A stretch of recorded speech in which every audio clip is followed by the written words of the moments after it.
आप आ चुके हैं हमारे study channel smart study hub by CP Dikshit में, जिसमें आप आज अथर्ववेद से संबंधित कुछ इंपॉर्टेंट फैक्ट्स देखेंगे जो अक्सर एग्जामों में पूछे जाते हैं। किसी भी कॉम्पिटिटिव एग्जाम में एक आध क्वेश्चन पूछ लिया जाता है। जैसे अथर्ववेद की रचना किसने किया था? तो अथर्ववेद की रचना किया था ऋषि अथर्वा ने। अब अगला क्वेश्चन पूछ लिया जाएगा अथर्ववेद में किस चीज का वर्णन मिलता है? तो उसमें ऑप्शन होगा रोग निवारण, साप और कुछ अन्य चीजें होंगी।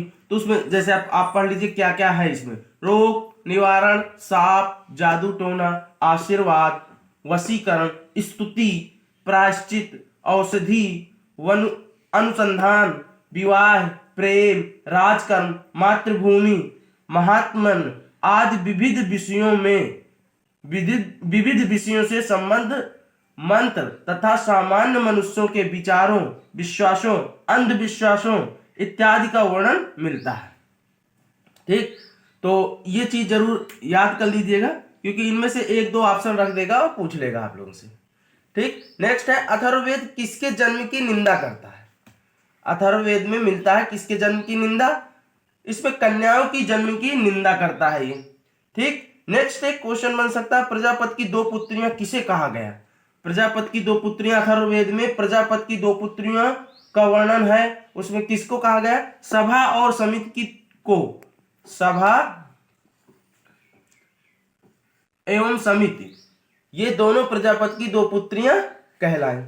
ठीक, नेक्स्ट बहुत इंपॉर्टेंट तथ्य बनता है वेदों की भली भांति समझने के लिए कितने वेदांगों की रचना की गई? ठीक, वेदों को भली भांति समझने के लिए कितने वेदांगों की रचना की गई? शिक्षा, ज्योतिष, कल्प, व्याकरण, निरुक्तक तथा छंद। ठीक, इसके बाद महत्वपूर्ण तथ्य बनता है एक महत्वपूर्ण सबसे प्राचीन वेद कौन सा है? ऋग्वेद।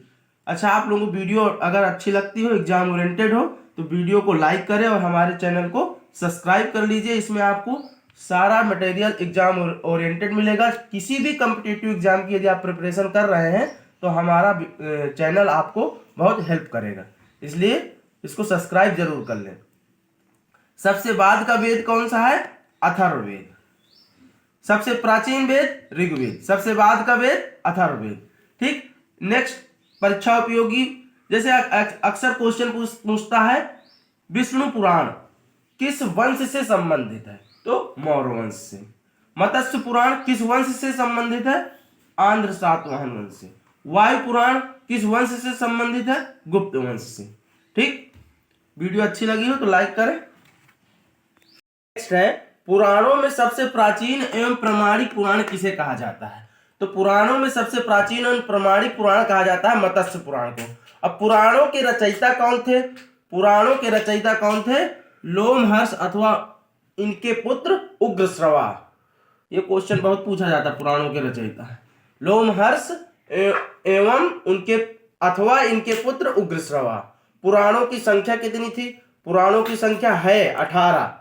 सबसे पहला पुराण कौन था? यानी सबसे प्राचीन पुराण कह सकते हैं, सबसे प्रथम पुराण, सबसे ब्रह्म पुराण।